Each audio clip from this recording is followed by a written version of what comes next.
Hello बच्चों, क्या हाल चाल है? बढ़िया एकदम। मैं कमल शर्मा एक बार फिर से आप सबका स्वागत करता हूं उपहार बैच में।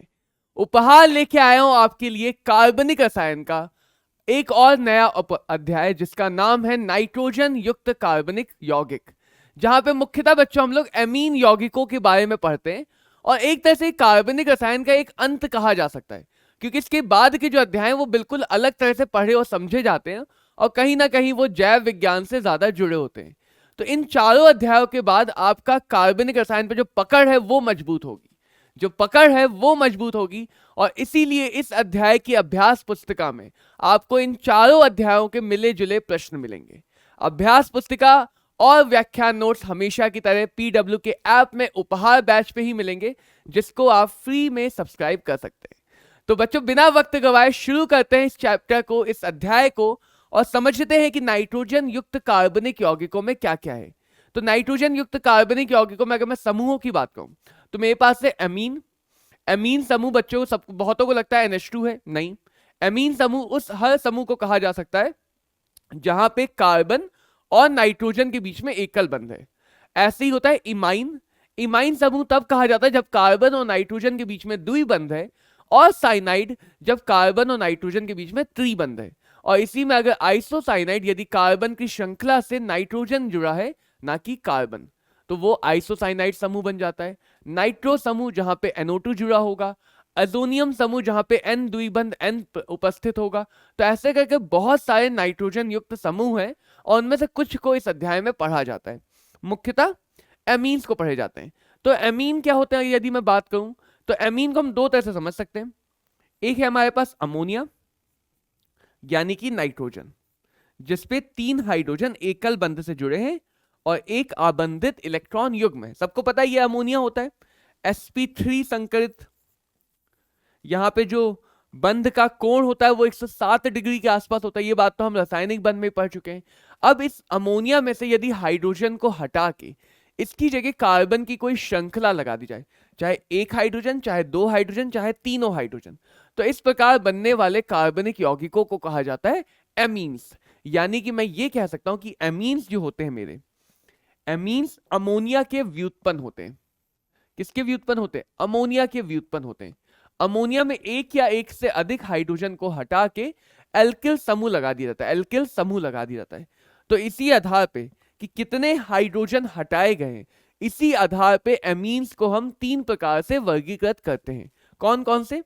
यदि मैंने 3 में से एक हाइड्रोजन हटाया और उसकी जगह कार्बन की श्रृंखला यानी एल्केन चेन लगा दी, यदि मैंने 3 में से 2 हाइड्रोजन को हटा के 2 कार्बन चेन लगा दी, यदि मैंने कार्बन की तीनों चेन लगा दी 3 हाइड्रोजन समूहों को हटा के, तो इस प्रकार से देखा जाए तो ये वाला जो नाइट्रोजन है, इसकी जो मैं डिग्री बताऊंगा, जो कोटि बताऊंगा, वो 1 डिग्री बताऊंगा। प्राथमिक नाइट्रोजन है क्योंकि इससे एक कार्बन जुड़ा है। यहां पे देखूं तो यहां पे जो डिग्री आएगी वो 2 डिग्री आएगी। द्वितीयक नाइट्रोजन है, 2 कार्बन से सीधे जुड़ा है। जैसे हम कार्बन की डिग्री बताते थे वैसे ही हम नाइट्रोजन की डिग्री बता रहे हैं। कार्बन की डिग्री इस आधार पर बताई जाती थी कि वो कितने कार्बन परमाणुओं से सीधे जुड़ा है, वैसे नाइट्रोजन की डिग्री भी इस आधार पर बता रहे हैं कि वो कितने कार्बन परमाणुओं से, नाइट्रोजन के लिए भी यही देख रहे हैं कि वो कितने कार्बन परमाणुओं से सीधे जुड़ा है। 1 से जुड़ा है तो प्राथमिक, 2 से जुड़ा है तो द्वितीयक, 3 से जुड़ा है तो तृतीयक। यानी कि प्राथमिक नाइट्रोजन के पास 2 हाइड्रोजन होंगे, NH2 होगा। तो यदि NH2 है तो हम उसे बोलते हैं प्राथमिक अमीन ग्रुप, प्राथमिक अमीन ग्रुप समूह। यदि NH है, क्योंकि 2 कार्बन चेन आगे, तो यदि NH है तो हम उसे बोलेंगे द्वितीयक समूह। NH हमेशा तुम्हें द्वितीयक अमीन समूह दिखाएगा। और यदि NH3 है, NH3 की जगह सॉरी यदि N है तो वो होगा तृतीयक समूह, और यदि NH3 है तो वो होगा अमोनिया। तो इस प्रकार से अमीन प्राथमिक, द्वितीयक और तृतीयक, इन 3 प्रकार के वर्गीकरण में वर्गीकृत की जाती कि कितने नाइट्रोजन परमाणु से कितने समूह जुड़े हैं, उसके आधार पर एमीन को प्राथमिक, द्वितीयक या तृतीयक में विभाजित किया जाता है। समझ में आई बात? आसान सी। और ये तीनों अमीन आपस में समावयवी होते हैं, यानी तीनों अमीन आपस में फंक्शनल आइसोमेरिज्म शो करते हैं, माने जाते हैं कि ये आपस में क्या है? फंक्शनल आइसोमर्स हैं, क्योंकि इनके रासायनिक सूत्र एक समान है लेकिन फंक्शनल समूह अलग अलग है। तो किसी भी अमीन का सामान्य सूत्र होता है CnH2n+3n। यदि मैं यहां पे उदाहरण देखूं तो ये हो गया मेरे पास CH3NH2, यानी कि मेथिल अमीन। द्वितीयक में अगर मैं CH3 का ही बनाना चाहूं तो ये हो गया CH3NH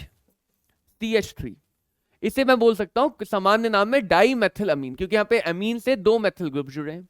यदि मैं तृतीयक बनाना चाहूं तो ये हो जाएगा CH3NCH3CH3, इसे बोलेंगे ट्राई मेथिल अमीन। क्या बोलेंगे? ट्राई मेथिल अमीन। तो ये हो गया मेरा मेथिल अमीन।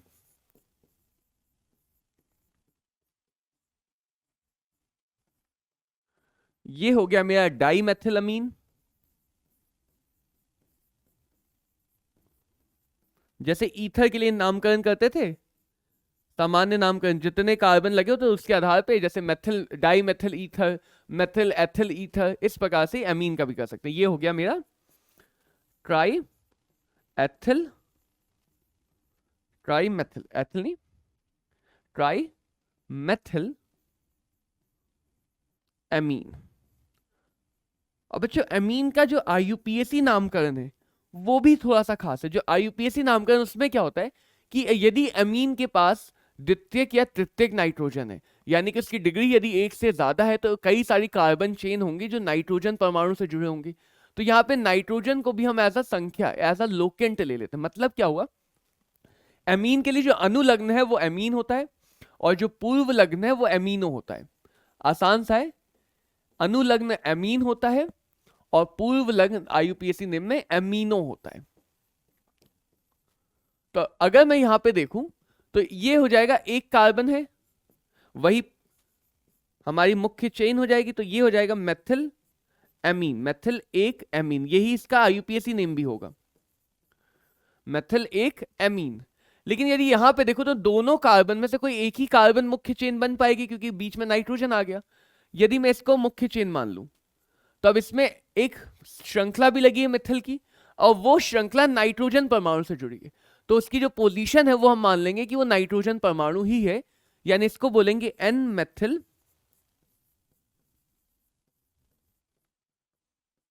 मेथेन, मेथेन एक अमीन। यहां भी मैंने सामान्य मेथिल लिख दिया, ये भी हमारा क्या होगा, मेथेन एक अमीन, मेथेन एक अमीन। और यदि यहां पे देखूं तो यहां भी 3 कार्बन की चेनें हैं, लेकिन कोई एक ही तो मुख्य चेन बन पाएगी।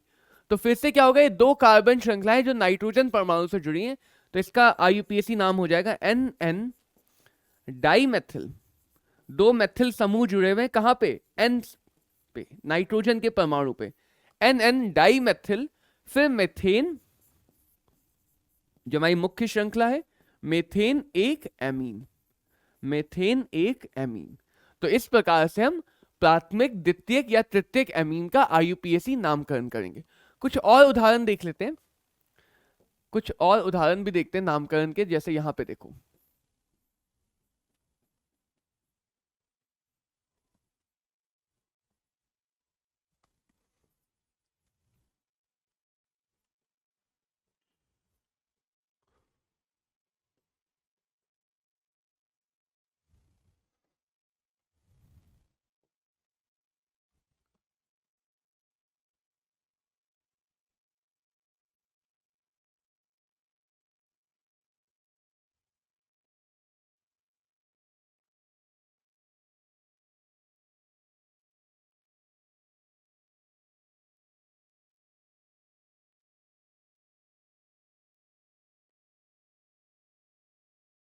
तो यदि मैं यहां पे देखूं, कुछ मैंने संरचनाएं बनाई हैं।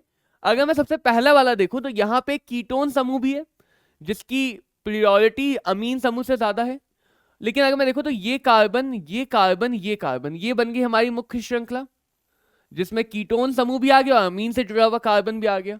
और इधर से यदि मैं नंबरिंग कर लूं 1 2 3, क्योंकि कीटोन दोनों तरफ से 3 2 पे मिलेगा। तो देखो, एक पे अमीन लगा है, जिसके लिए मुझे पूर्व लग्न लगाना है अमीनो, क्योंकि कीटोन के लिए अनुलग्न आएगा ओन।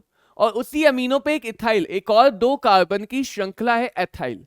तो यानी यहां पे मेरे पास 2 पूर्व लग्न आएंगे, एक आएगा एक अमीनो, ये दिखाने के लिए कि एक पे एक समूह लगा है अमीन समूह, और आगे आएगा एन एथिल। एन एथिल ये दिखाने के लिए कि उसी नाइट्रोजन पे जो अमीन समूह का नाइट्रोजन है उसी पे लगा हुआ है एक एथिल समूह। इसके आगे बच्चों देखें तो 3 कार्बन की यदि चेन है तो हम बोलेंगे प्रोपेन, प्रोपेन, और दो की संख्या पे लगा है, 2 की संख्या पे लगा है ओन, 2 की संख्या पे लगा है ओन, तो प्रोपेनोन 2 या प्रोपेन 2 ओन। तो एक amino N ethyl propane 2 one. Ethyl में ई आएगा, अमीनो में ए आएगा, तो ए का क्योंकि यहाँ पे अल्फाबेटिकल वर्णमाला का क्रम पहले आता है इसलिए पहले अमीनो लिखा फिर एथिल लिखा। यहां पे देखते हैं, यहां पे हमें दिख रहा है 2 अमीन लगे हुए, तो सीधी सी बात है दोनों अमीन से जुड़े हुए कार्बन यदि मुझे मुख्य श्रृंखला में चाहिए तो ये मेरी मुख्य चेन बन जाएगी। किधर से भी नंबरिंग कर सकता हूं 1 2। तो देखो यहां पे क्या है, 2 कार्बन पे 2 अमीन लगे हैं और कोई और समूह नहीं लगा, तो ये तो पूर्व अनुलग्न में जाएंगे। इस एन पे भी इथिल लगा है और इधर वाले एन पे भी एथिल लगा है, यानी यहां पे मुझे 2 एथिल मिलने हैं, दोनों एन परमाणु पे लगे, तो N N di ethyl, N N die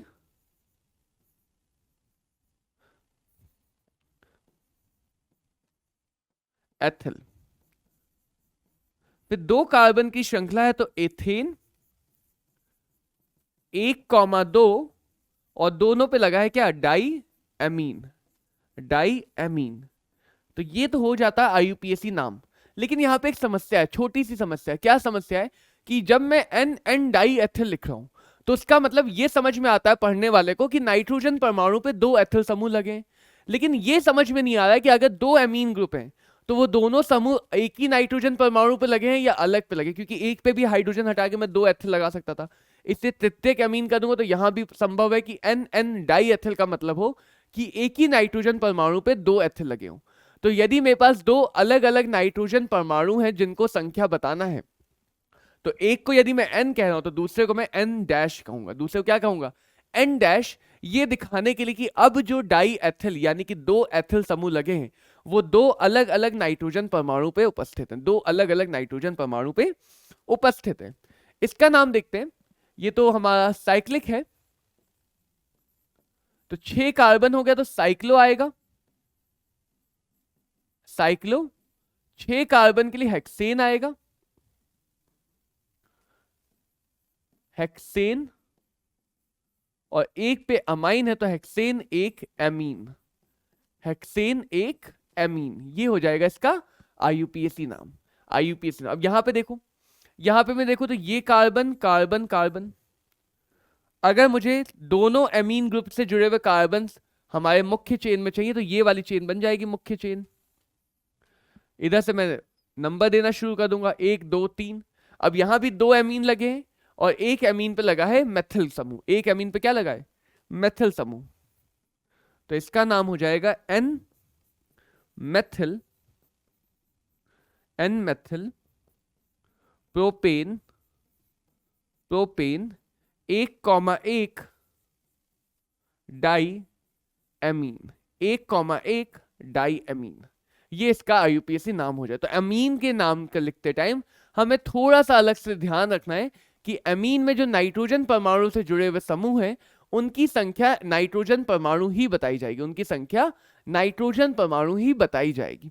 चलो अब आगे बढ़ते हैं और समझते हैं अमीन बनाने की सामान्य विधियां। तो कुछ विधियां पहले से पढ़ी हुई हैं, कुछ विधियां नहीं है।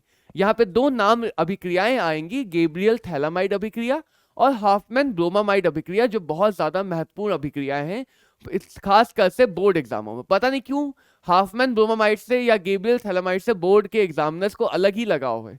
लगाव शायद इसलिए क्योंकि ये आखिरी अध्याय में आता है, कई बार लोगों के ध्यान से उतर जाती हैं अभिक्रियाएं, नहीं याद रहती हैं और इसलिए इन पे प्रश्न पूछे जाते हैं। तो पहला जो तरीका है वो है हाफमैन अमोनी अपघटन। ये हमने वहां भी समझा था एल्किल हैलाइड में। बहुत आसान सी अभिक्रिया है कि यदि मेरे पास कोई एल्किल हैलाइड है तो मैं अभी तक कई बार पढ़ चुका हूं, समझ चुका हूं और समझा भी चुका हूं कि यदि कोई नाभिक स्नेही आएगा तो वो यहाँ पे नाभिक स्नेही प्रतिस्थापन कर सकता है, नाभिक स्नेही प्रतिस्थापन कर सकता है।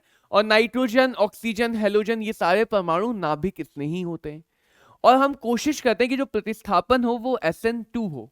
ये बार बार तुम सुनोगे, हमने विलियमसन संश्लेषण में भी देखा था जहां पे ईथर बनाया था, ईथर बनाने के और भी विधियों में देखा था कि हम चाहते हैं कि यदि कहीं प्रतिस्थापन हो तो वो SN दो प्रकार का हो, क्योंकि जहां भी SN1 होगा वहां पे विलोपन होने की प्रायिकता बढ़ जाती है। SN1 ज्यादा क्रियाशील प्रतिस्थापन है, तो जहां भी SN1 होगा वहां पे विलोपन होने की प्रायिकता क्या होगी, बढ़ जाएगी। तो यदि मुझे प्रतिस्थापित उत्पाद चाहिए, प्रतिस्थापित उत्पाद ही चाहिए, तो वहां पे मैं चाहूंगा कि जो प्रतिस्थापन हो वो SN2 क्रियाविधि से हो।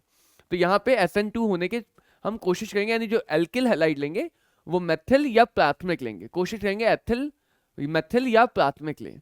अब देखो, अब यहां से अभिक्रिया शुरू होती है, नाइट्रोजन पे आबंधित इलेक्ट्रॉन वो हमला करेंगे, इस X को हटा देंगे, RNH3, लेकिन नाइट्रोजन पे क्या आ जाएगा, धन आवेश आ जाएगा। क्यों आ जाएगा, क्योंकि नाइट्रोजन ने अपने आबंधित इलेक्ट्रॉन दिए, और अभी तक इतिहास में बार बार ऐसा ही हो रहा था, युगों युगों से ये चलता आ रहा है। क्या चलता आ रहा है कि जब भी किसी वैद्युत ऋणात्मक परमाणु पे धन आवेश आता है वो पगला जाता है, बौखला जाता है, और छोटे मोटे परमाणु जो हाइड्रोजन हैं, दूसरे हैं, इनको धक्का देके भगा देता है कि अगर मेरे पास जगह कम पड़े तो तुम जाओ। तो ये हाइड्रोजन से इलेक्ट्रॉन ले लेगा और हमें दे देगा एक प्राथमिक एमीन, एक प्राथमिक एमीन। तो ये बना हमारा उत्पाद प्राथमिक एमीन। अब देखो नाइट्रोजन के पास फिर से आबंधित इलेक्ट्रॉन आ गए। तो इस अभिक्रिया में नाइट्रोजन बड़ा अजीब सा व्यवहार कर रहा है। क्या कर रहा है, जब उसके पास इलेक्ट्रॉन है तो वो हमला कर दे रहा है, लेकिन जैसे ही हमला कर रहा है उसे रियलाइज हो रहा है कि अरे गलती कर दी, वो वापस से हाइड्रोजन को भगा रहा है। तो वही काम फिर से कर सकता है कि यदि मेरे पास अभिक्रिया के विलयन में और एल्किल हैलाइड बचा, एल्किल हैलाइड और ज्यादा बचा है, तो ये नाइट्रोजन फिर से हमला कर सकता है, फिर से हमला करके फिर से X को हटा सकता है, फिर से नाभिक स्नेही प्रतिस्थापन SN2 करेगा। अब की बार SN2 करेगा तो फिर एक और हाइड्रोजन हटाएगा। अब क्या मिलेगा, अब मिल जाएगा R2NH, ये मिल गया दूसरा उत्पाद। क्या मिला यहाँ पे, R2NH, द्वितीयक अमीन मिल गया, द्वितीयक अमीन मिल गया। फिर नाइट्रोजन को पागल बनाया कि अरे अभी भी उसके पास आबंधित इलेक्ट्रॉन है, अगर RX बचा हुआ है, अगर RX बचा हुआ है तो फिर से हमला कर देगा, फिर X को हटा देगा, बाद में अपना H हटा देगा, फिर से क्या बना लेगा, अब बना लेगा R3N, R3N यानी कि तृतीयक अमीन, तृतीयक अमीन। फिर से इसके पास आबंधित इलेक्ट्रॉन है, अगर RX अभी भी बचा, अगर हमने RX बहुत ही ज्यादा ले लिया, RX बचा हुआ है, फिर से हमला हो जाएगा और अब की बार बनेगा R4N धनात्मक। अब की बार N के पास कोई भी हाइड्रोजन नहीं बचा इस धन आवेश को खत्म कर पाने के लिए, कोई सा भी हाइड्रोजन नहीं बचा है इस धन आवेश को खत्म कर पाने के लिए, और इसीलिए वो लवण बना लेगा, 4 डिग्री अमोनियम लवण, 4 डिग्री अमोनियम लवण।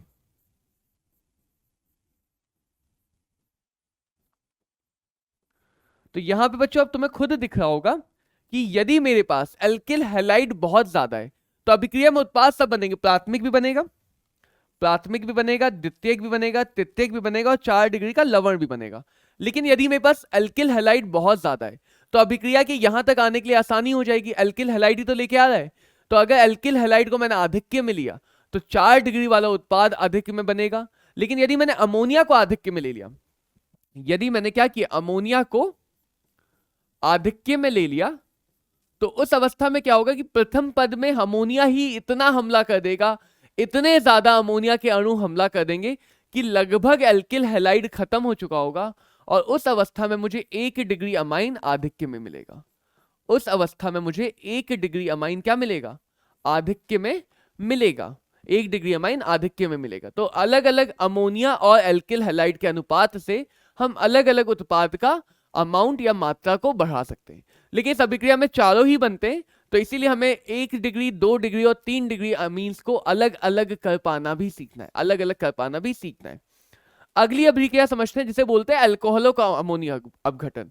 ये भी वैसी अभिक्रिया है क्योंकि अमोनिया ऑक्सीजन से भी प्रबल है, हेलोजन से भी प्रबल है। तो यदि वो नाभिक स्नेही प्रतिस्थापन करके हेलोजन को हटा सकती है तो वो अल्कोहलों से OH को भी हटा सकता है। क्या किया, यहाँ पे एक निर्जली कारक ले लिया।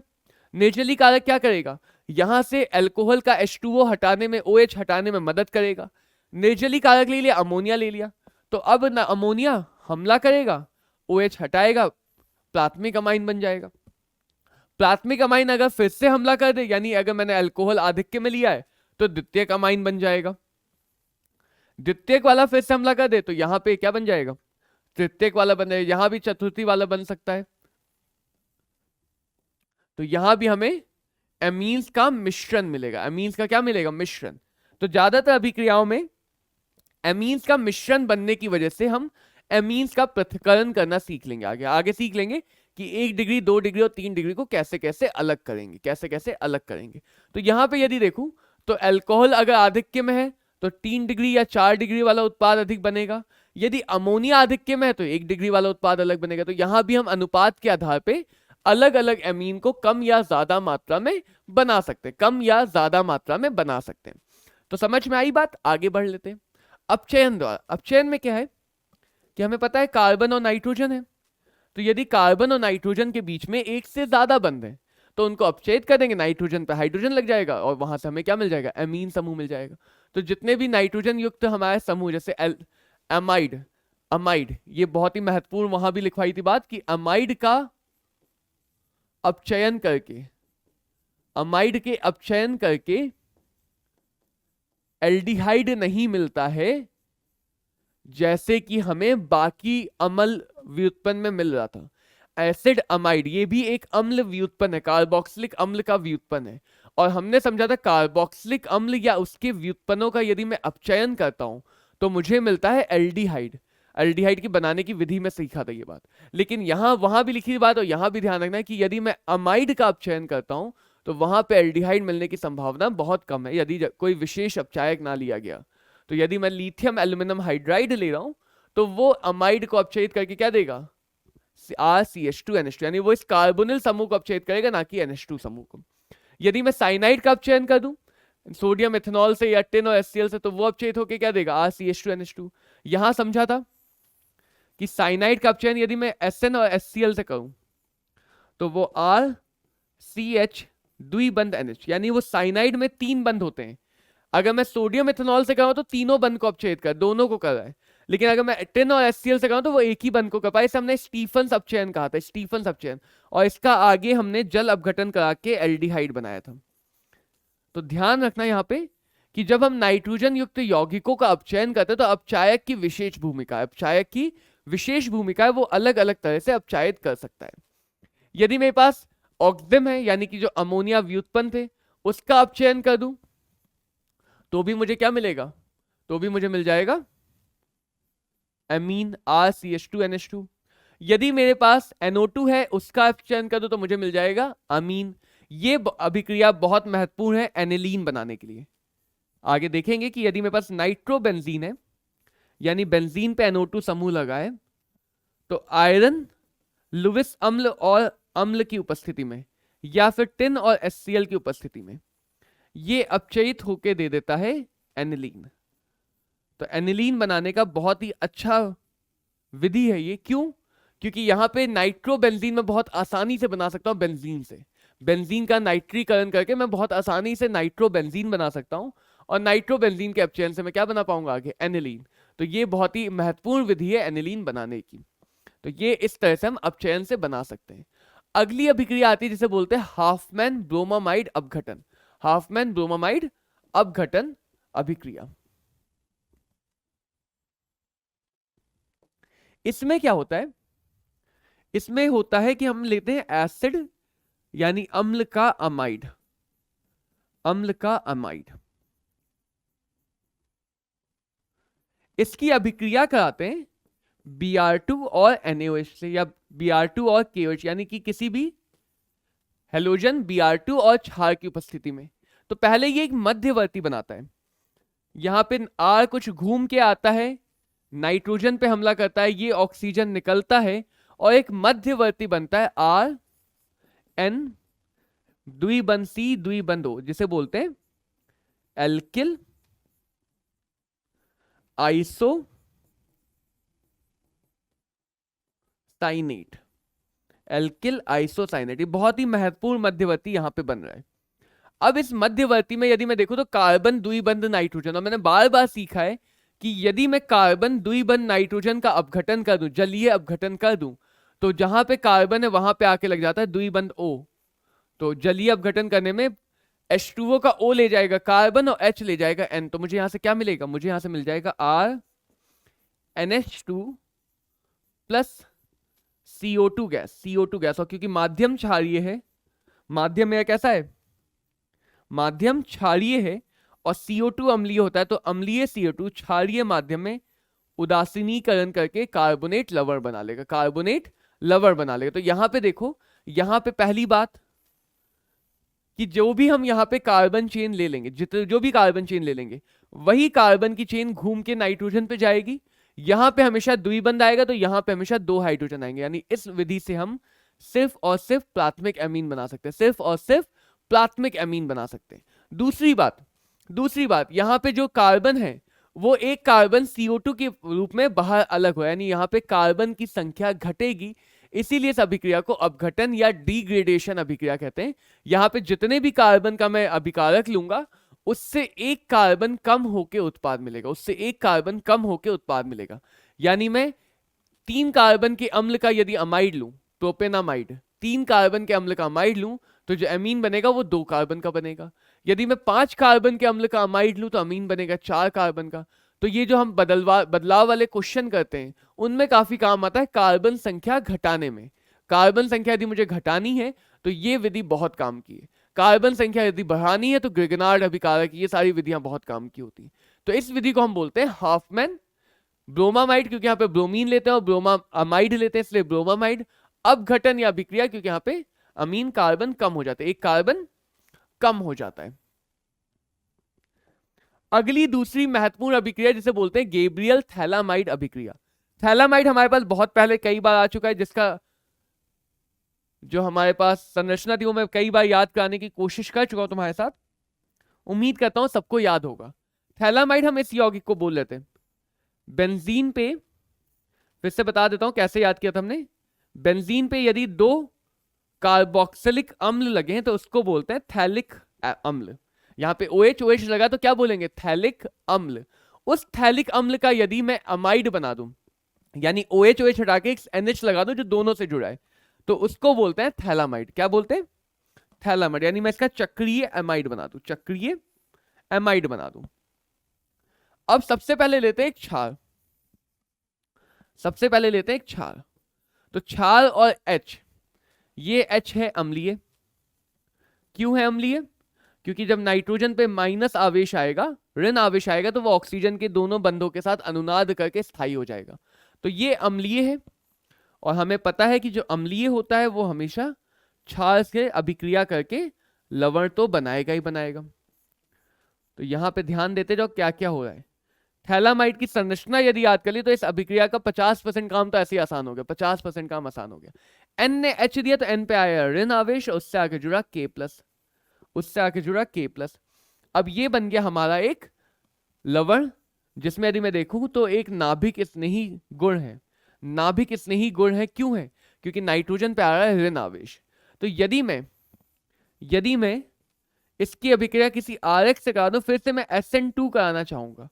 SN2 क्यों कराना चाहूंगा, क्योंकि यहां भी जो नाभिक स्नेही आ रहा है वो बहुत ज्यादा बड़ा है, बहुत ज्यादा बड़े आकार का है। और इतने बड़े आकार का नाभिक स्नेही यदि SN1 में जाएगा तब तो वो डेफिनेटली विलोपन करा देगा, क्योंकि वो जुड़ना नहीं चाहेगा ना। वो जुड़ने से चाहेगा, आसानी है कि H लेके अलग हो जाए, वो जुड़ना नहीं चाहेगा। इसीलिए हम SN2 कराना चाहेंगे ताकि वो पीछे से हमला करके जुड़े, पीछे से हमला करके जुड़े। तो यहां पे ध्यान दो क्या बना, देखो C द्विबंध O, C द्विबंध O, nitrogen nitrogen, और इस नाइट्रोजन से जुड़ा एक R समूह। जब नाइट्रोजन ने इस पे हमला किया, यहां से X हटाया, तो नाइट्रोजन से कौन सा समूह जुड़ गया, R समूह जुड़ गया। अब यदि मैं देखो तो C डबल बॉन्ड O और N, ये एमाइड फंक्शनल समूह ही है, ये अम्ल का व्युत्पन्न ही है। तो यदि मैं अम्ल के किसी भी व्युत्पन्न के जल अपघटन कराता हूं तो अम्ल मिलता था, याद है, अम्ल का कोई भी व्युत्पन्न जल अपघटन करने पे अम्ल देगा। तो यदि मैं इसका जल अपघटन कराऊं, यानी इसमें पानी मिला दूं HOH, इधर भी पानी मिला दूं HOH, तो दोनों जो कार्बोनिल समूह है वो OH लेके अम्ल बना लेंगे। उन्होंने अम्ल बना लिया थैलिक अम्ल, थैलिक अम्ल। क्योंकि माध्यम क्षारीय है तो थैलिक अम्ल की जगह थैलेट बन जाएगा, अम्ल का लवण। माध्यम मैंने कैसा लिया हुआ है, क्षारीय लिया है ना, तो क्षारीय माध्यम में अम्ल नहीं बनेगा, जब भी बनेगा लवण बनेगा। इससे अम्ल तुम बना सकते हो, बनाना आता होगा, अम्लीकरण करा दो, इसमें कोई और प्रबल अम्ल मिला दो तो दुर्बल अम्ल अलग हो जाएगा। लेकिन साथ में क्या लगा वो देखो, आर एन और दोनों तरफ एच एच, यानी कि साथ में अलग हुआ RnH2। अगेन से हमें मिला एक प्राथमिक अमीन, फिर से हमें क्या मिला, प्राथमिक अमीन। तो गैब्रियल थैलामाइड अभिक्रिया और हाफमैन ब्रोमामाइड अभिक्रिया, दोनों अभिक्रियाओं से हम एक प्राथमिक अमीन बनाते हैं। कौन सा अमीन बनाते हैं, प्राथमिक अमीन ही बनाते हैं। यहां पे अभिक्रिया के 3 मुख्य पद हैं। पहला पद है अम्ल और क्षार की अभिक्रिया, दूसरा पद है अम्ल और क्षार की अभिक्रिया से जो लवण बना उसका नाभिक स्नेही प्रतिस्थापन कर पाना, और तीसरा महत्वपूर्ण पद है इसका जल अपघटन कराना। तीसरा महत्वपूर्ण पद है इसका जल अपघटन कराना। तो इस अभिक्रिया को बोलते हैं थैलामाइड अभिक्रिया। और इससे हम प्राथमिक अमीन एलिफेटिक भी बना सकते हैं, एरोमेटिक भी बना सकते हैं, लेकिन प्राथमिक ही बना सकते हैं। क्यों बना सकते हैं प्राथमिक, क्योंकि यहाँ पे 2 H आने ही आने, तो किसी भी तरह से हम 2 कार्बन श्रृंखलाएं या 3 कार्बन श्रृंखलाएं नहीं लगा पाएंगे। तो हमेशा एक बोर्ड में एक प्रश्न भी ऐसा आया है कि हम थैलामाइड अभिक्रिया से प्राथमिक अमीन ही क्यों बना पाते हैं। तो यहाँ पे तुम्हें उसका उत्तर दिख रहा है कि N के पास दोनों बंध पे क्या आके लग रहा है, जल अपघटन में H आके लग रहा है। किसी भी तरह से हम इस N पे एक से ज्यादा कार्बन श्रृंखलाएं नहीं ला सकते। तो इस संरचना को दिखाना है और फिर उत्तर को समझा देना है। आगे बढ़ जाते हैं, अब इसकी अभी गुणधर्मों पे आते हैं। तो भौतिक गुण की बात करें तो CH3NH2 गैस है और C2H5NH2 वाष्पशील है। क्यों है ऐसा, वाष्पशील द्रव है। तो ये हमें पहले से पता है कि पहली बात यह है कि जैसे जैसे कार्बन की श्रृंखला बढ़ती है वॉन डेर वाल बल बढ़ते हैं। इसीलिए किसी भी समूह में शुरुआती 2 या 3 4 गैस होते हैं, उसके बाद वाले द्रव होते हैं, उसके आगे वाले हो जाते हैं ठोस। अल्कोहल अमीन ऐसे समूह है जो हाइड्रोजन बंध बना सकते हैं। अमोनिया में भी हाइड्रोजन बंध बनता है। तो हाइड्रोजन बंध हमेशा उसके गलनांक और क्वथनांक को बढ़ा देगा, यानी कि अब हमें द्रव और ठोस ज्यादा मिलेंगे, गैस कम मिलेंगे। इसी देखो जो मेथिल अमीन है वो गैस है, लेकिन जो एथिल अमीन है वो द्रव है। उच्च अमीनों में मछली की भांति गंध आती, बहुत बेकार सी गंध आती है, और ये भी अमीन पहचानने का एक तरीका है। ये भी अमीन पहचानने का एक तरीका है। एच बंधन की यहाँ पे जो है वो पानी की तुलना में तो कम होंगे, लेकिन फिर भी एच बंधन होंगे। प्राथमिक अमीन में ज्यादा होंगे क्योंकि उसके पास ज्यादा एच है। द्वितीयक अमीन में कम हो जाएंगे क्योंकि उसके पास कम एच है। तृतीयक अमीन में और कम हो जाएंगे क्योंकि उसके पास एच बहुत कम है। तो तृतीयक अमीन खुद से तो नहीं बना सकता है, ध्यान देना यहाँ पे कि तृतीयक अमीन खुद से तो एच बंधन बना नहीं सकता क्योंकि उसके पास एच है ही नहीं, लेकिन वो पानी में यदि घोला जाए तो पानी के साथ एच बंधन बना सकता है, पानी के साथ एच बंधन बना सकता है। अब बात करते हैं बच्चों इनके क्वथनांक और विलयता की, जो हम पहले भी कई बार देख चुके हैं कि क्वथनांक अणुभार के समानुपाती होता है, क्वथनांक अणुभार के समानुपाती होता है, और विलयता में जैसे जैसे कार्बन की श्रृंखला बढ़ेगी वैसे वैसे द्रव विरोधी बढ़ जाएगा और जल में विलयता कम हो जाएगी। कार्बन श्रृंखला बढ़ने से कार्बन श्रृंखला द्रव विरोधी बना देती है, और द्रव विरोधी बना दिया तो वो विलय होने की संभावना कम हो जाएगी, विलय होने की संभावना कम हो जाएगी। तो कम अणुभार वाली अमीन ही जल में विलय होती है, जल में विलय होती है। एल्किल समूह का आकार बढ़ने के साथ साथ विलयता क्या हो रही है, घट रही है। एल्किल समूह का आकार बढ़ने के साथ साथ विलयता घट जा रही है। चलो आगे देख लेते हैं। भौतिक गुण में विलयता का क्रम में भी एच बंधन है पानी के साथ, पानी के साथ। तो देखो मैंने अभी बताया था कि 3 डिग्री अमीन खुद से तो नहीं बनाएगी, लेकिन पानी के साथ एच बंधन बना लेगी, पानी के साथ एच बंधन बना लेगी, खुद से तो नहीं बना पाएगी। अभी भी प्राइमरी अमीन में प्राथमिक अमीन में एच बंधन ज्यादा होगा तो उसकी विलयता ज्यादा होगी, द्वितीयक अमीन में कम होगी और तृतीयक अमीन में सबसे कम होगी क्योंकि उसमें एच बंधन सबसे कम होगा। तो एच बंधन के आधार पर हम विलयता और क्वथनांक गलनांक को समझ लेते हैं। चलो भाई आगे बढ़ जाते हैं, रासायनिक गुणधर्मों पे आते हैं। तो रासायनिक गुणधर्म बात करते हैं, अमीन के तीनों रासायनिक गुणधर्म एक ही जैसे हैं। क्या क्या है, अमीन में नाइट्रोजन परमाणु है, चाहे प्राथमिक हो चाहे द्वितीयक हो, उसके पास आबंधित इलेक्ट्रॉन है। अब ये इलेक्ट्रॉन क्या करेगा, ये इलेक्ट्रॉन इसको बना देगा लुविस अम्ल, लुविस क्षार। इलेक्ट्रॉन दाता लुईस क्षार होते हैं, तो एमीन लुईस क्षार की तरह लुईस अम्लों से अभिक्रिया करेगी। ये इलेक्ट्रॉन इसको बना देगा नाभिक स्नेही। इसकी कुछ नाभिक स्नेही अभिक्रिया तो हमने इसके निर्माण में ही सीख ली थी। तो इन्हीं इलेक्ट्रॉन युग्मों के से नाभिक स्नेही यानी न्यूक्लियोफाइल बन जाएगा। तो इसकी कुछ अभिक्रियाएं नाभिक स्नेही प्रतिस्थापन होती है। जैसे हमने देखा था जब प्राथमिक अमीन बन गया था तो उसके बाद उसे द्वितीयक बनाने के लिए फिर से एल्किल हैलाइड या अल्कोहल पे हमला कर दिया था। और यदि उपसह से अकार्बनिक रसायन में जाऊं तो यही आबंधित इलेक्ट्रॉन इसको लीगेंड बना देगा, यानी कि ये इलेक्ट्रॉन युग्मों को दान करके धातु के साथ बंध बना के उपसह संयोजन यौगिक यानी कि संकुल का निर्माण भी कर सकते हैं, कॉम्प्लेक्स सॉल्ट भी बना सकते हैं, जटिल अणु भी बना सकते हैं। तो सबसे पहले बच्चों अगर बात करेंगे तो बात करेंगे अम्लीय किसकी, क्षारीयता। क्षारीयता में क्या है कि यदि मेरे पास प्राथमिक अमीन है तो ये किसी अम्ल से H+ को ग्रहण करेगा, क्षार तो H+ लेगा और बना लेगा RnH3 धनावेश अपना अम्ल बना लेगा। अगर मेरे पास द्वितीयक वाला है, देखना यहां से ध्यान से देखना यहां पे कि हम क्या बात करने जा रहे हैं। वो भी H+ आयन ग्रहण करेगा और बना लेगा अपना अम्ल NH धनावेश। और जब भी इसका अम्ल बन रहा है, कॉन्जुगेट एसिड बन रहा है, तो वहां पे एक हाइड्रोजन परमाणु बढ़ जा रहा है। यदि मैंने तृतीयक वाला लिया, यदि मैंने क्या लिया, तृतीयक वाला लिया, जिसके पास खुद अभी एक भी हाइड्रोजन नहीं है, ये भी बना लेगा अमोनियम।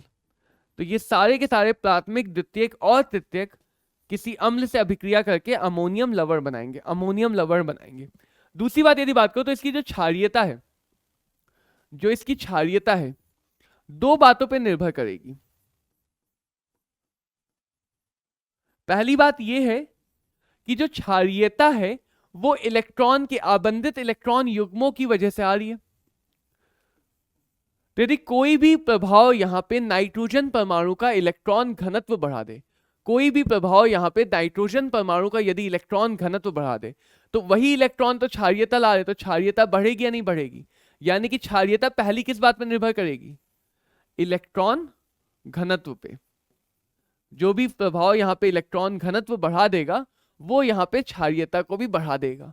दूसरी बात ये, यदि ये स्थायी हो जाए तो इसके स्थायी होने से ये अभिक्रिया आगे ज्यादा जाने लगेगी, जिधर स्थायी अभिक्रिया उधर जाएगी।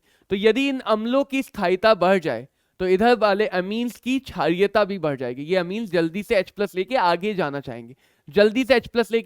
चाहेंगे, क्योंकि आगे वाला स्थायी है और इनका स्थायी आएगा जल के साथ H बंध बना के। तो क्षारीयता दूसरी किस पर निर्भर करता है, जल के साथ H बंधन।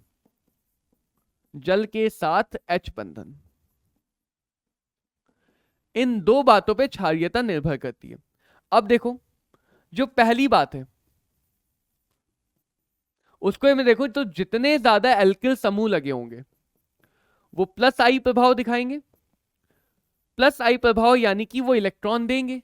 जितने ज्यादा एल्किल समूह होंगे वो +I प्रभाव दिखाएंगे, और +I प्रभाव देंगे तो वो इलेक्ट्रॉन देंगे। तो जितने ज्यादा एल्किल समूह होंगे इलेक्ट्रॉन उतने दिए जाएंगे। जितने ज्यादा इलेक्ट्रॉन दिए जाएंगे उतना ज्यादा इलेक्ट्रॉन घनत्व बढ़ेगा, और जितना ज्यादा इलेक्ट्रॉन घनत्व बढ़ेगा उतनी ज्यादा अमीन की क्षारीयता बढ़ जाएगी। तो मैं कह सकता हूं +I प्रभाव के कारण 3 डिग्री अमीन की क्षारीयता ज्यादा होगी 2 डिग्री से, 2 डिग्री की ज्यादा होगी 1 डिग्री से, 2 डिग्री की ज्यादा होगी 1 डिग्री से। ठीक बात, यहां तक होता तो हमारा बहुत आसान काम हो जाता, कार्बनिक रसायन बहुत सरल हो जाती। थोड़ा सा तो बात आएंगी इधर उधर की। दूसरा मैं देखूं तो जल के साथ H बंधन, वो प्राइमरी अमीन में देखो तो 3 हाइड्रोजन है, ये ज्यादा बना पाएगा। यहाँ पे 2 हाइड्रोजन है, कम बन पाएंगे। यहाँ पे 1 ही हाइड्रोजन है और कम बनेगा। यानी कि जैसे जैसे हम प्राथमिक से तृतीयक की तरफ जा रहे हैं H बंधन कम होता जाएगा, और H बंधन कम होगा तो क्षारीयता भी तो कम हो जाएगी ना, क्योंकि ये कम H बंधन बनाएगा तो कम स्थायी होगा तो आगे जाने का प्रभाव कम हो जाएगा। यानी H बंधन की वजह से यदि मैं देखूं, H बंध की वजह से देखूं तो वो H बंध 1 डिग्री में ज्यादा बनेगा, 2 डिग्री में कम और 3 डिग्री में सबसे कम। तो ये क्या गड़बड़ हो गई, ये तो गड़बड़ हो गई। गड़बड़ ये हो गई कि दोनों प्रभाव उल्टा दिखा रहे हैं, दोनों प्रभाव उल्टा काम करें, एक प्रभाव बढ़ा रहा है एक प्रभाव घटा रहा है। अब किस प्रभाव को ज्यादा शक्तिशाली माने, किस प्रभाव को ज्यादा शक्तिशाली माने? तो यहाँ पे दोनों प्रभाव में शक्तियों का अंतर भी ज्यादा नहीं है।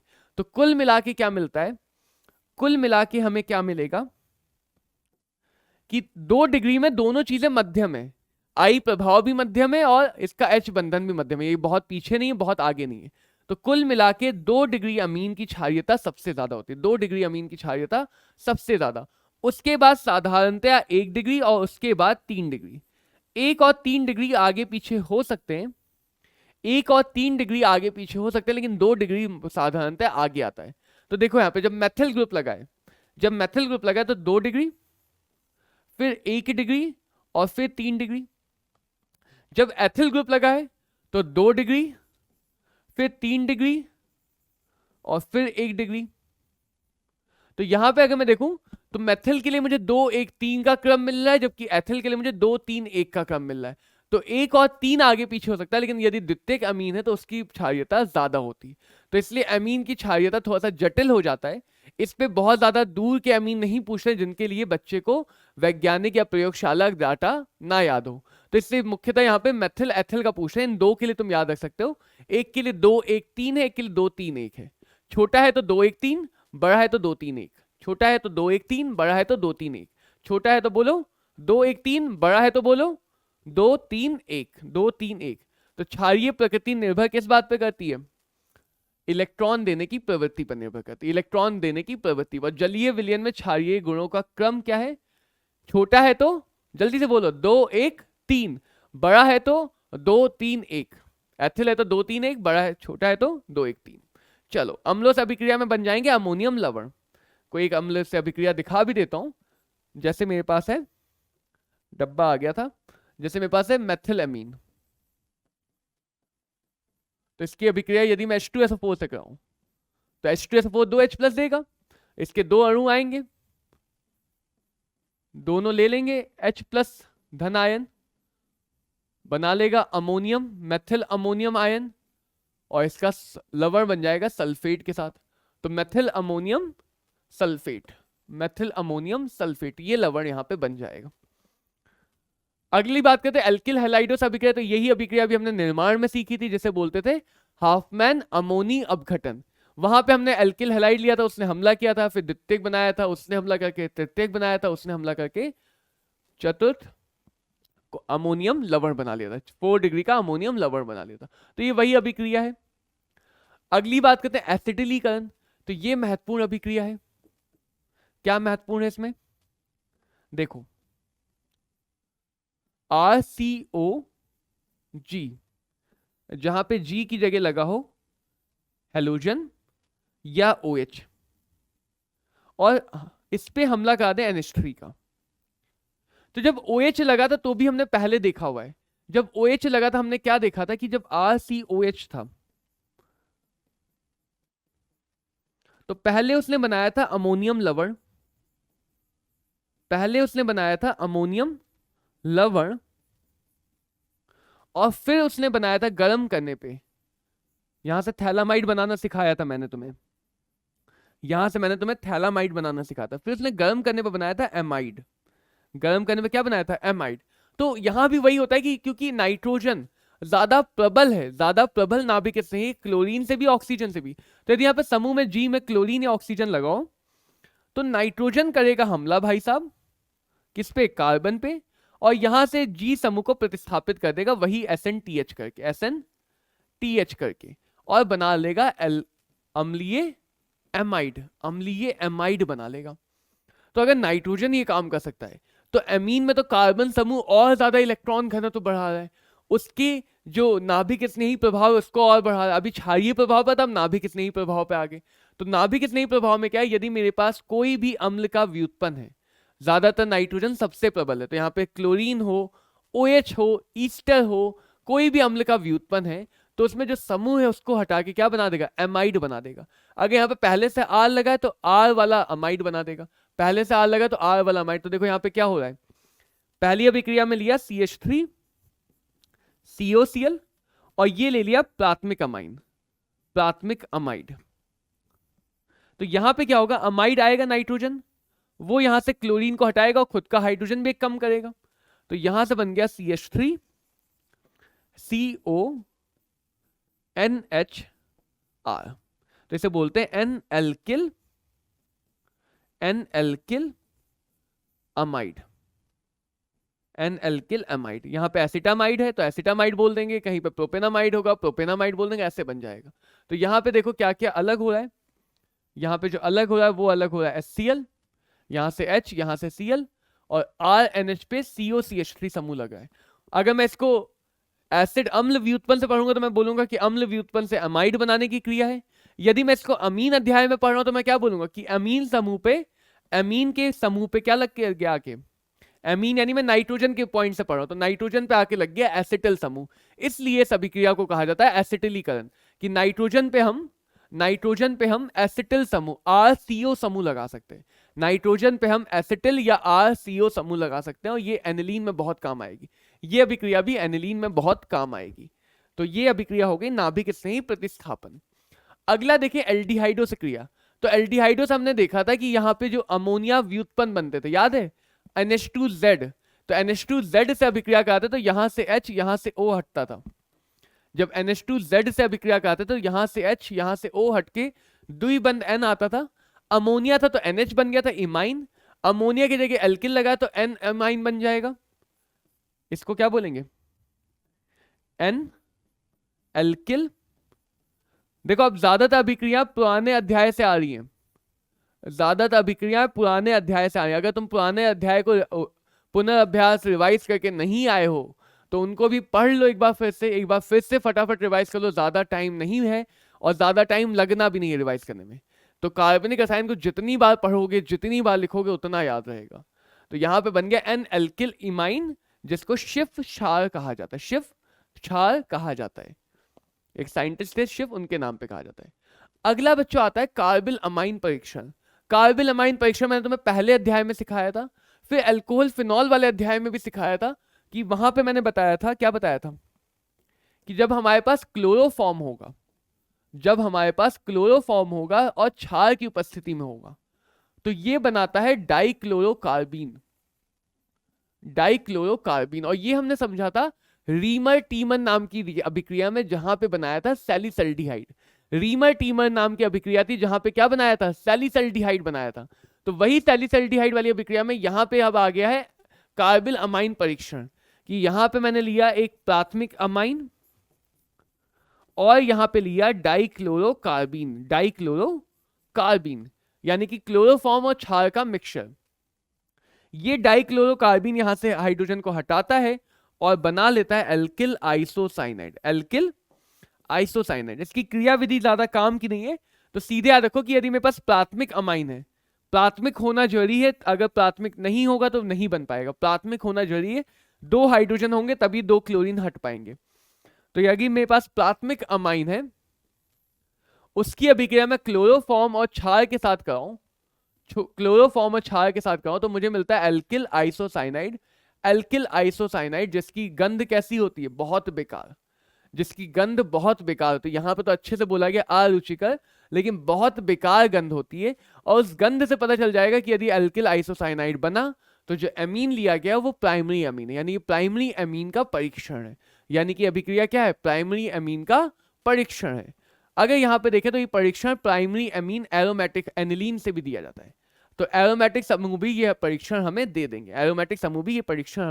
दे देंगे, अगली अभिक्रिया समझेंगे बच्चों HNO2 से अभिक्रिया। HNO2 के साथ यदि अभिक्रिया देखी जाए तो प्राथमिक, द्वितीयक और तृतीयक, ये तीनों अमीन HNO2 के साथ अलग प्रकार से अभिक्रिया करते हैं और इसीलिए यह अभिक्रिया भी इन तीनों अमीन के परीक्षण में उपयोग की जा सकती है।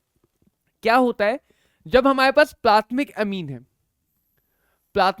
है तो वहां पे अगर मैं देखूं तो RNH2 अगर है और उसकी अभिक्रिया यदि नाइट्रस अम्ल के साथ होती है, तो हमने पहले भी समझा हुआ है, ये बनाता है डाइएजोनियम लवण। क्या बनाता है, डाइएजोनियम लवण।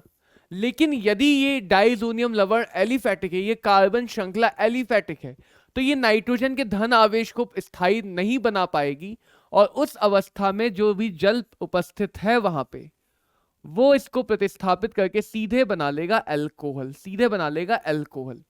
तो प्राथमिक अमीन, प्राथमिक एलिफेटिक अमीन जब नाइट्रस अम्ल के साथ अभिक्रिया करते हैं तो हमें सीधे क्या देंगे, अल्कोहल, सीधे देंगे अल्कोहल। जो एरोमेटिक अमीन होंगे उनकी अभिक्रिया भी आगे देखेंगे डाइजोनियम वाले में। तो प्राथमिक अमीन में ऐसे समझ सकते हैं बच्चों कि यहां से H2 निकला, यहां से NO निकला और यहां से निकला O और बन गया RN2 और फिर वो N2 निकल के लग गया ROH, फिर वो N2 निकल के क्या लग गया ROH और N2 गैस अलग हो गई। ठीक है। अगर द्वितीयक अमीन में देखो तो द्वितीयक अमीन के पास एक हाइड्रोजन कम है, एक हाइड्रोजन कम है तो यहां से हाइड्रोजन निकलेगा एक ही और H2O के लिए यहां से OH निकलना पड़ेगा। पहली बार 2 हाइड्रोजन थे तो यहां से O निकल के H2O बन गया, इस बार एक हाइड्रोजन कम है तो एक OH यहां से आया और H2O निकला और बन गया R2NNO। इसे बोलते हैं डाई अल्किल नाइट्रोसो अमीन, डाई अल्किल नाइट्रोसो अमीन जो पीला तेलीय परत होता है, ये पीला तेलीय परत होता है। तो अगर हम इसे बोलते हैं नाइट्रोसो अमीन परीक्षण, यदि किसी अमीन में नाइट्रस अम्ल मिलाने पे पीला तेल जैसी परत आ जाती है, तेल जैसी एक परत आ जाती है, तो हम उसमें पता चल जाता है कि वो अमीन कैसा है, द्वितीयक अमीन। तो ये द्वितीयक अमीन का परीक्षण होता है, इसे बोलते हैं लिबरमैन नाइट्रोसो परीक्षण, नाइट्रोसो परीक्षण। और यदि 3 डिग्री अमीन है, यदि अमीन कैसा है 3 डिग्री है, तो उस अवस्था में उसका एक भी हाइड्रोजन नहीं है, यहीं से H2O निकलेगा और हमें लवण मिल जाता है try alkyl ammonium nitride, try alkyl ammonium nitride जो जल में विलय है।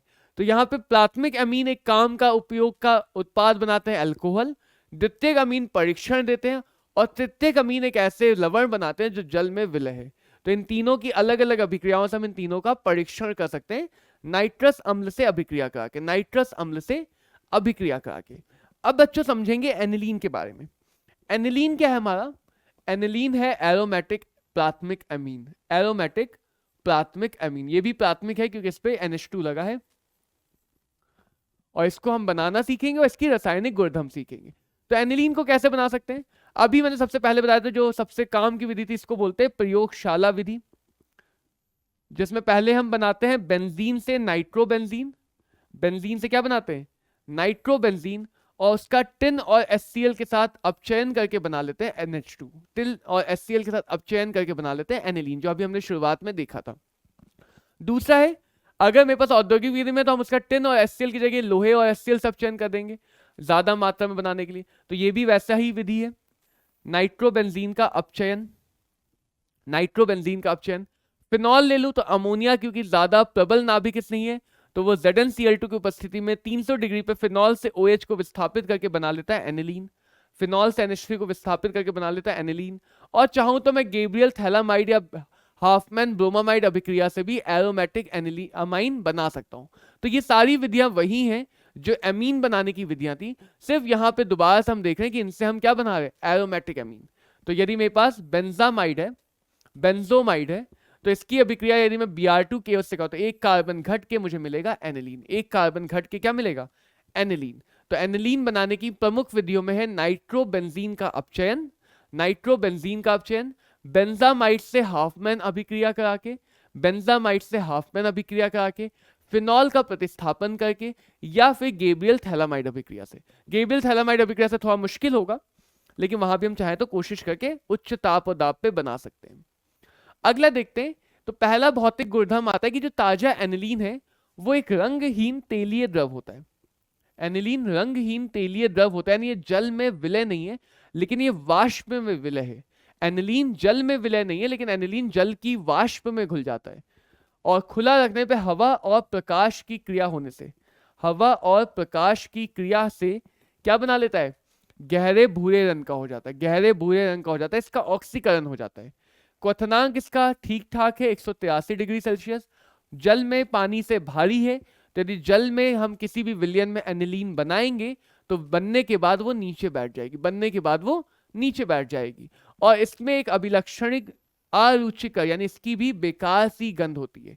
ज्यादातर नाइट्रोजन युक्त यौगिकों की गंध बेकार होती है, आइसोसाइनाइड अभी हमने कार्बिलमाइन परीक्षण में देखा था। एमीन के भौतिक गुणधर्म में सुना था कि सड़ी हुई मछली जैसी गंध आती है और एनिलीन की गंध भी अरुचिकर बेकार होती है। तो ज्यादातर नाइट्रोजन युक्त यौगिक बेकार गंध होते हैं और विषैली भी होती है।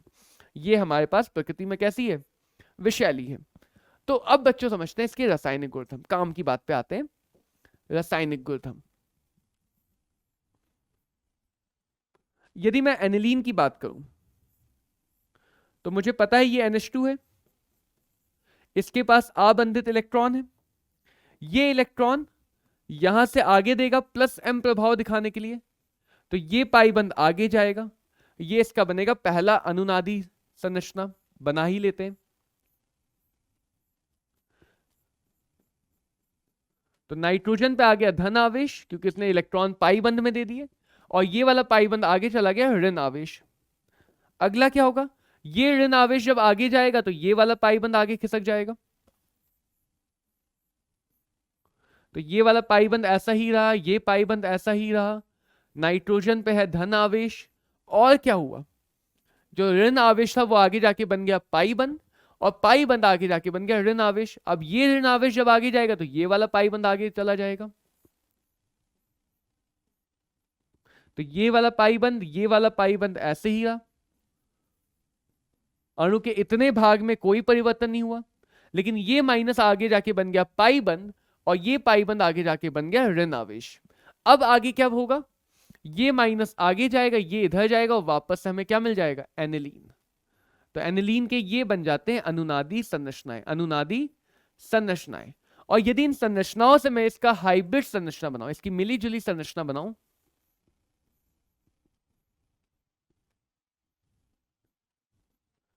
तो यहां पे देखिए बच्चों, तो यहां आ गया आंशिक द्विबंध, यहां भी आ गया आंशिक द्विबंध, और ये हर जगह क्या आ गया, आंशिक द्विबंध। इस पे आ गया आंशिक धन आवेश, इस पे आ गया आंशिक ऋण आवेश, इस पे भी और इस पे भी, क्योंकि ऋण आवेश ये ऑर्थो, पैरा और ऑर्थो इन्हीं पदों पे आ रहे हैं। तो एनिलीन प्लस M प्रभाव से फिनॉल की तरह ही, प्लस M प्रभाव से फिनॉल की तरह ही बेंजीन को इलेक्ट्रॉन दे रहा है, बेंजीन के रिंग को इलेक्ट्रॉन दे रहा है, यानी ये इलेक्ट्रॉन दाता समूह है, इलेक्ट्रॉन दाता समूह है, इलेक्ट्रॉन डोनेटिंग ग्रुप है। इलेक्ट्रॉन अगर दे रहा है तो बेंजीन पे इलेक्ट्रॉन घनत्व बढ़ा रहा है, यानी ये बेंजीन की न्यूक्लियोफिलिसिटी, नाभिक स्नेही प्रक्रिया को बढ़ा रहा है, बेंजीन के नाभिक स्नेही गुण को क्या कर रहा है, बढ़ा रहा है। अगर ये बेंजीन के नाभिक स्नेही गुण को बढ़ाएगा तो ये बेंजीन की रिंग को ज्यादा क्रियाशील बना, जैसे फिनॉल ने बनाया था। तो एनिलीन क्रियाशीलता भी क्या करता है, बढ़ा देता है, क्रियाशीलता भी बढ़ा देता है। तो फिनॉल की तरह ही एनिलीन में जो बेंजीन की रिंग है वो बहुत ज्यादा अत्यधिक क्रियाशील है, और इसका प्लस M प्रभाव OH से भी ज्यादा होता है। नाइट्रोजन का नाभिक स्नेही गुण OH से भी ज्यादा है, यानी इसका प्लस M प्रभाव OH से भी ज्यादा है। तो ये फिनॉल से भी ज्यादा क्रियाशील बना देगा। फिनॉल में भी हमने देखा था बहुत क्रियाशील था, तो ये यदि बहुत ज्यादा क्रियाशील रिंग हो जाएगी तो इस पे इलेक्ट्रॉन स्नेही प्रतिस्थापन बहुत अच्छे से होंगे, और ये कहां पे लाके देगा, जहां जहां ऋण आवेश आ रहा है, यानी ये बन जाता है ऑर्थो और पैरा निदेशक ग्रुप समूह, यानी आने वाले इलेक्ट्रॉन स्नेही को ये ऑर्थो तथा पैरा की पोजीशनों पे भेजेगा, ऑर्थो तथा पैरा के पदों पे भेजेगा। तो एक बात तो ये समझ में आती है कि एनिलीन बहुत ज्यादा क्रियाशील है।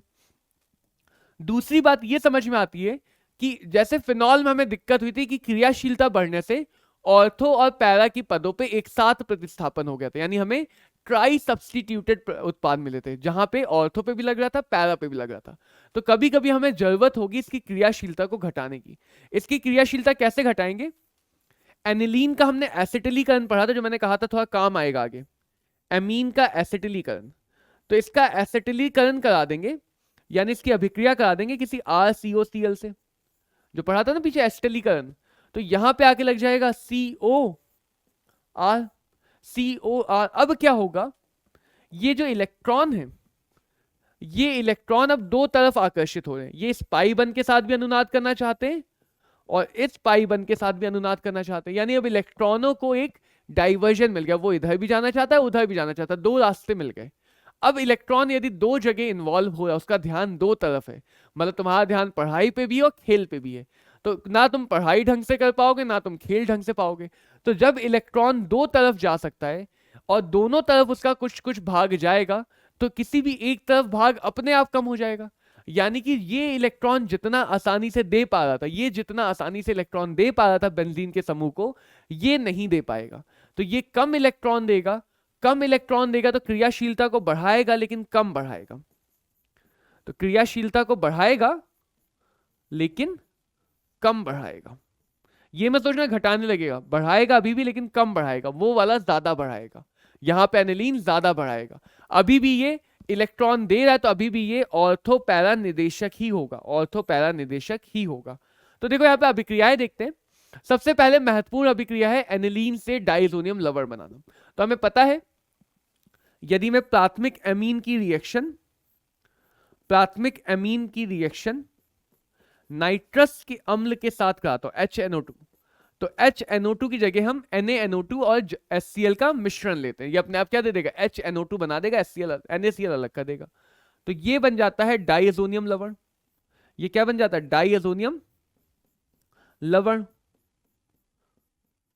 अब ये डाइअज़ोनियम लवण यदि बेंजीन के साथ है तो अनुनाद की वजह से स्थायी हो सकता है, यानी कि 0 से 5 डिग्री सेल्सियस पे ये स्थायी है। बर्फीले ठंडे पानी में स्थायी है, लेकिन यदि मैं तापमान को बढ़ा दूं तो ये स्थायी नहीं होगा और यहां पे आ जाएगा धनावेश और नाइट्रोजन गैस उत्सर्जित कर दी जाएगी। यानी कि इसका मतलब क्या हुआ, वो बेंजीन रिंग जो हमेशा इलेक्ट्रॉन स्नेही को अपनी तरफ बुलाती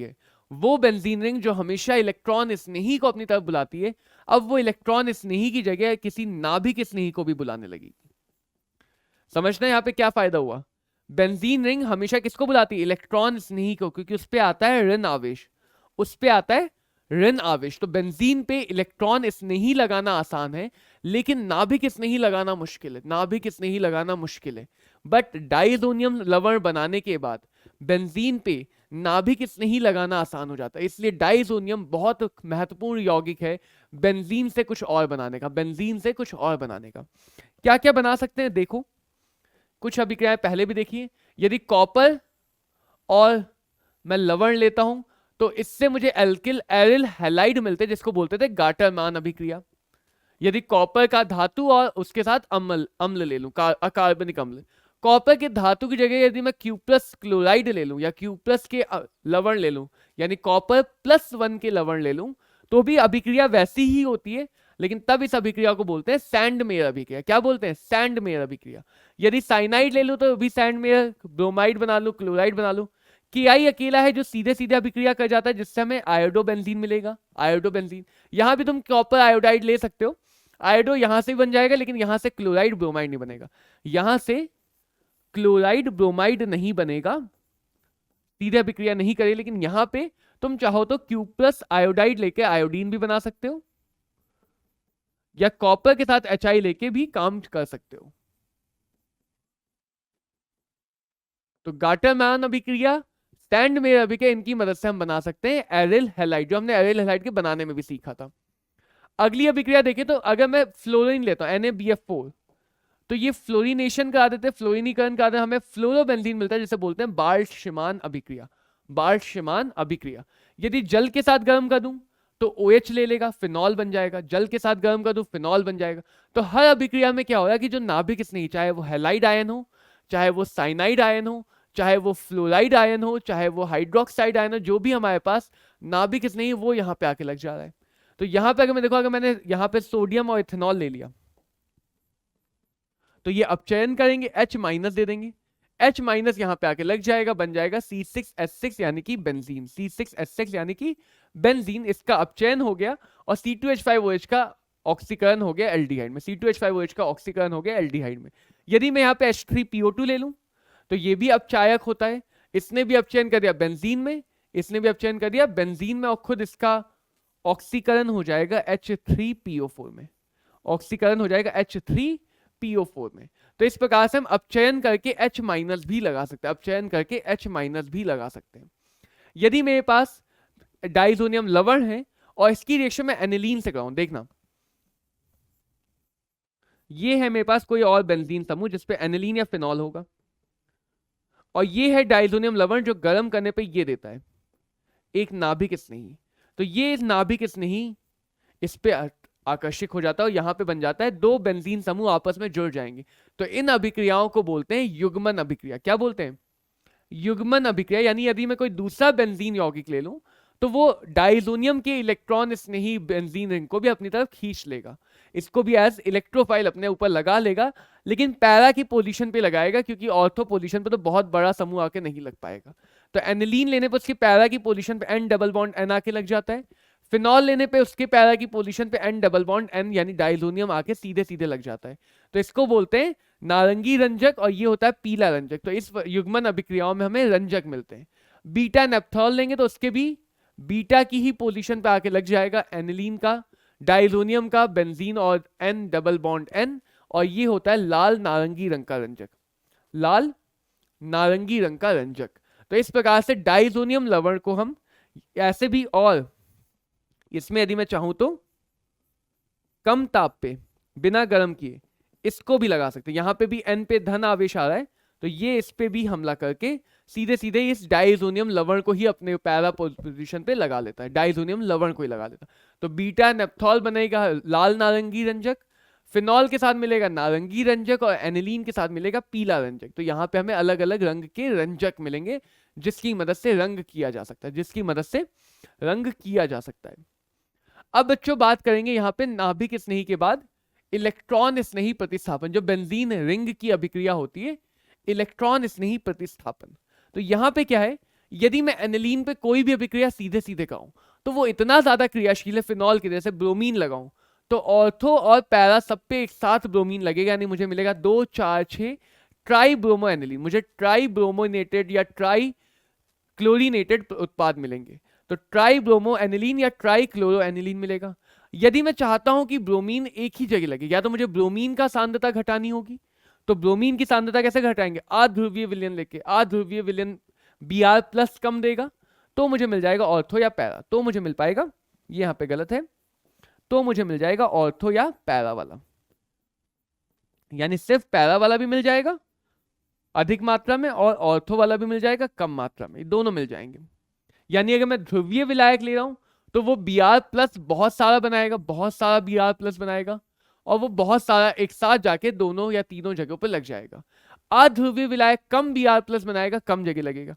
दूसरा तरीका क्या है कि इसका हेलोजनीकरण कराने से पहले मैं इसका एसिटिलीकरण करा दूं। इसका क्या करा दूं, एसिटिलीकरण। तो एसिटिलीकरण कराऊंगा तो ये जो समूह है एसिटिल समूह, ये इसकी क्रियाशीलता घटा देगा, क्रियाशीलता घटा देगा। तो या तो Br लगेगा ऑर्थो पे या Br लगेगा पैरा पे। और हमें पता है ये एसिड अमाइड है, अमाइड फंक्शनल समूह है। तो यदि मैं इसका जल अपघटन कराऊं तो किसी भी अम्ल व्युत्पन्न का जल अपघटन वापस से अम्ल देता। तो जैसे इसका जल अपघटन कराऊंगा यहां से टूटेगा और मिल जाएगा मुझे NH2 समूह वापस से, NH2 समूह वापस से। तो यहां पे क्या सीख रहे हैं हम कि यदि एनिलीन का मैं साधारण शर्तों में, साधारण परिस्थितियों में ब्रोमिनेशन या क्लोरिनेशन कराऊंगा तो मुझे ट्राई सब्स्टिट्यूटेड उत्पाद मिलेगा। यदि उत्पाद मुझे मोनो सब्स्टिट्यूटेड चाहिए, एक ही जगह पे लगाना है, तो या तो मैं ब्रोमीन आयन की सांद्रता घटाऊं अध्रुवीय विलायक लेके, या मैं एनिलीन की क्रियाशीलता को घटा दूं उसका एस्टेलीकरण करके, एनिलीन की क्रियाशीलता को घटा दूं उसका एस्टेलीकरण करके। ऐसे ही बच्चों हमें दिखेगा नाइट्रोजनीकरण में। नाइट्रीकरण में क्या होता है, लोगों को लगता है कि ये ऑर्थो पैरा देगा लेकिन मेटा भी दे देता है, और इसमें लोग ये बोलते थे कि ये यहाँ पे बन जाता है मेटा डायरेक्टिंग। ऐसा नहीं है, कभी भी आई प्रभाव मेटा डायरेक्टिंग नहीं होगा। देखो होता क्या है, ये मुझे पता है कि क्षारीय है, कम है क्योंकि अनुनादित इलेक्ट्रॉन है लेकिन क्षारीय है। और नाइट्रीकरण में हमारा माध्यम होता है अम्लीय, नाइट्रीकरण में हमारा माध्यम होता है अम्लीय। तो यदि अम्लीय माध्यम है तो एनिलीन बना लेगा, H प्लस ले लेगा जैसे अमोनिया लेता है, एनिलीन भी वैसे ही H प्लस लेगा जैसे अमोनिया लेता है। इसने अम्लीय माध्यम में H प्लस ले लिया, क्या ले लिया, H प्लस ले लिया, सही बात है। अब देखो नाइट्रोजन के पास यदि मैं इसका और थोड़ा सा खोल के स्ट्रक्चर बना दूं, NHH बेंजीन समूह, नाइट्रोजन एक दूसरे आवर्त का परमाणु है। नाइट्रोजन किस आवर्त का, दूसरे आवर्त का। नाइट्रोजन के पास 4 कक्षक होते हैं दूसरे आवर्त में, 2s 2p, s में 1 p में 3। दूसरे आवर्त में 4 कक्षक होते हैं और नाइट्रोजन 4 कक्षक से चारों बंद बना चुका है। अगर चारों बंद बना चुका तो इसके पास अनुनाद करने के लिए ना कोई खाली जगह है, ना कोई पाई बंद है, ना कोई आबंधित इलेक्ट्रॉन है, ना कोई ऋण आवेश है। धन आवेश नहीं करता है अनुनाद। धन आवेश के पीछे की जो छुपी हुई कक्षक होती है, ये ध्यान रखना, जो धन आवेश के पीछे हुए छुपी हुई रिक्त कक्षक होती है वो अनुनाद करती है। तो यहाँ पे धन आवेश है तो ये मत सोचना अनुनाद हो जाएगा, ये -m नहीं बन जाता है। कई लोग गलत बोलते हैं, कई लोग सोचते हैं इसको, ये -m नहीं बनेगा। क्यों नहीं बनेगा? क्योंकि इसके पास अनुनाद ही नहीं होगा। हाँ, ये बहुत ज्यादा -I बनेगा, ये बहुत ज्यादा अच्छा -I बनेगा, क्योंकि ये सिग्मा बंध से इलेक्ट्रॉन जबरदस्ती में जल्दी में खींचेगा। क्यों खींचेगा? क्योंकि नाइट्रोजन पे धन आवेश है, वैद्युत ऋणात्मक पे धन आवेश है और धन आवेश उससे इलेक्ट्रॉन खिंचवाएगा। अब क्या होगा? -I प्रभाव कभी भी दिशा नहीं देता है। दिशा जब भी देगा +m -m प्रभाव देगा। I प्रभाव कभी भी दिशा नहीं देता। I प्रभाव क्या करेगा? वो इलेक्ट्रॉन खींचेगा तो उसको दिखेगा सबसे पास ऑर्थो, सबसे ज्यादा खींचेगा ऑर्थो से, सबसे ज्यादा खींचेगा ऑर्थो, तो ऑर्थो पे पॉजिटिव सबसे ज्यादा आया, धन आवेश सबसे ज्यादा आया। थोड़ा कम खींचेगा मेटा से, क्योंकि मेटा पे दूरी बढ़ गई। I प्रभाव दूरी पे निर्धारित होता है। पैरा से और कम खींचेगा, पैरा से दूरी और बढ़ गई। अब सोचो, एक इलेक्ट्रॉन इसमें ही आ रहा है, एक इलेक्ट्रॉन इसमें ही आता है, खुद सोच के बताओ वो इलेक्ट्रॉन इसमें ही कहां जाना चाहेगा? वो वाला इलेक्ट्रॉन इसमें ही कहां जाना चाहेगा? सोच के बताओ। जहां पे धन आवेश ज्यादा है, जहां पे मध्यम है, जहां पे सबसे कम है। तो सबसे पहले वो जाना चाहेगा यहां पे। कितनी सारी उंगलियां एक साथ चल गई मेरी। सबसे पहले वो जाना चाहेगा यहां पे। तो सबसे ज्यादा उत्पाद कौन सा बनेगा? सबसे ज्यादा बनेगा पैरा वाला, सबसे ज्यादा बनेगा पैरा वाला। फिर जाना चाहेगा वो यहां पे मेटा पे, क्योंकि वहां पे आवेश कम है। तो सेकंड नंबर पे कौन सा उत्पाद बनेगा?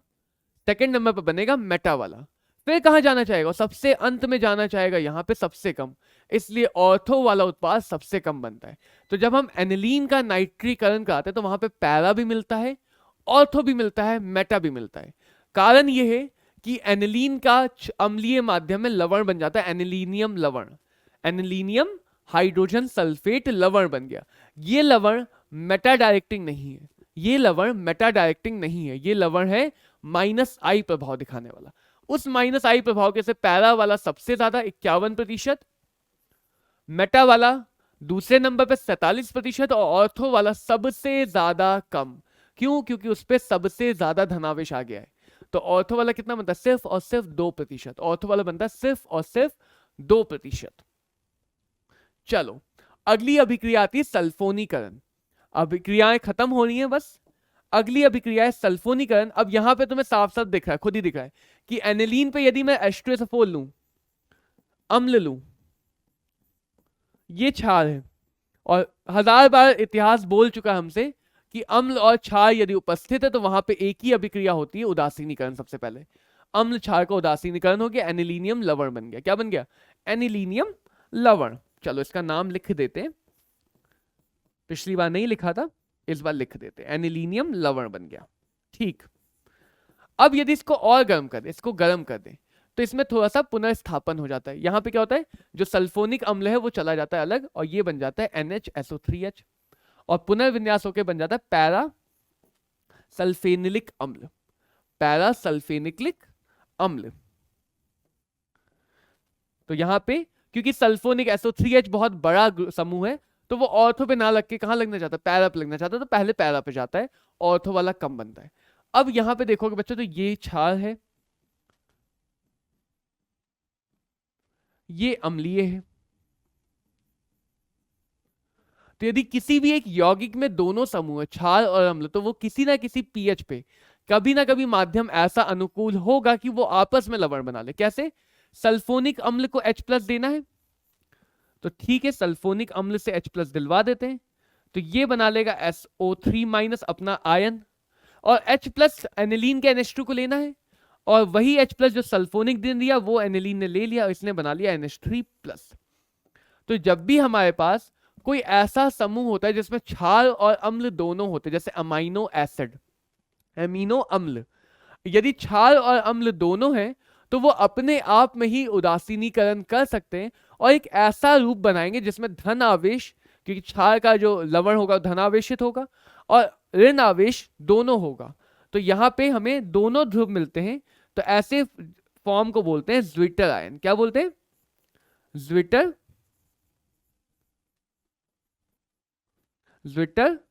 आयन। Zwitter ion.